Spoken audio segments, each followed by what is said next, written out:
Yangi yilga 3 kun yoki 4 kun qoldi. Menga o'sha podarkalar jo'natishdi. Kelinglar xohladim shuni birga распаковка qilamiz. Zaman birinchi sovg'ani ochib ko'ramiz. Da. 3 ta bloknot. Menga bloknotlar juda ham yoqadi. Keyingi kolonka. Keyingi paketimiz. Bunaqa krem gel. Buni yuzga ham ishlatsa bo'lar ekan, badanga ham ishlatsa bo'lar ekan. Va qarshi buni o'qib chiqaman hozir.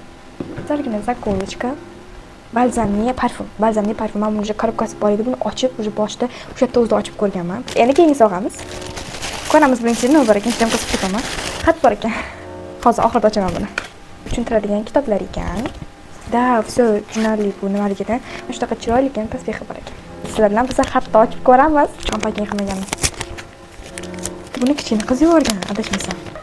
Opa, yangi yilingiz bilan tabriklayman. Sizni juda ham yaxshi ko'raman. Sovg'am sizga yoqqanidan xursandman. Men Yasmina. Voy, rahmat sizga Yasmina. Lekin menda bitta savol hozir kallamga kelib qoldi. Mana buni qayerdan bilasiz? Esdalik olib qo'ying. Yo'qasam bor ekan. 5-sinfda o'qiyman. Sizni videolaringizni yaxshi ko'raman. Sizga omad tilayman, Shirin opa. Rahmat, assalom. Men umuman hayolimga ham kelmasdi. To'shda kichkina qizlar ham meni kuzatardi deb o'ylamasdim. Hayolimga ham kelmagandek bu narsa. Rahmat hammasi uchun Yasmina. Bergan podarkalaringiz menga juda ham yoqdi. Men to'g'ri uni sizga qolganim ham juda ham yoqdi. Hammasi uchun rahmat.